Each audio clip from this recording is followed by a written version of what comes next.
Good morning everyone. চাইছে কিমান কষ্ট কৰি আছোঁ। এইকেইটা খান্দি আছোঁ। কিয় খান্দি আছোঁ গম পায়?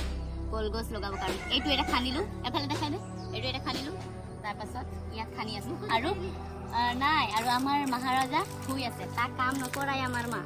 মোকতো বোলে পুহিছে যে, মানে এডপ্ট কৰিছে মোক, তাৰ কাৰণে মই ঢেৰ কাম কৰোঁ। আৰু ই শুই আছে এতিয়ালৈকে। তাক মানে একো নাই, এইকেইটা একো নাজানেও আৰু কৰিবও নোখোজে। মোক দিলে খাম, নিদিলে নাখাম, এনেকুৱা কয় আমাৰ মহাৰাজটো। তো তাক আমি কষ্ট নকৰাওঁ। ই মানে চিফ মিনিষ্টাৰৰ ল'ৰা যে, তাক আমি কষ্ট নকৰাওঁ। সি নকৰে, কৰিবও নাজানে। খাব দিলে খাব অকল জানে। ল'ৰাৰ কাম যিহেতু যে কৰিব লাগে এটা দুটা, ই এইকেইটাৰ ধান্দা নাই।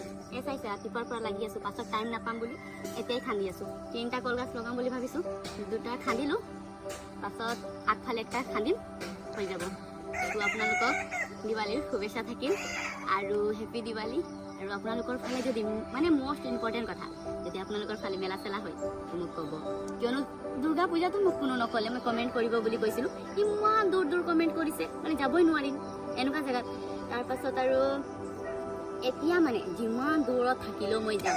কালী পূজাততো মই যামেই বুলি ভাবিছোঁ। আমাৰ ঘৰৰ পৰা পাৰ্মিশ্যন বিচাৰি থৈছোঁ। যদি হয় কালী পূজাত, দিৱালীত যদি ক'ৰবাত পূজা আছে, মেলা আছে, মোক ক'ব। মানে কমেণ্ট এটা হ'লেও কৰিব আৰু জনাব ক'ত আছে বুলি। তো আপোনালোকৰ এইফালে দিৱালী কেনেকুৱা হৈ আছে জনাব।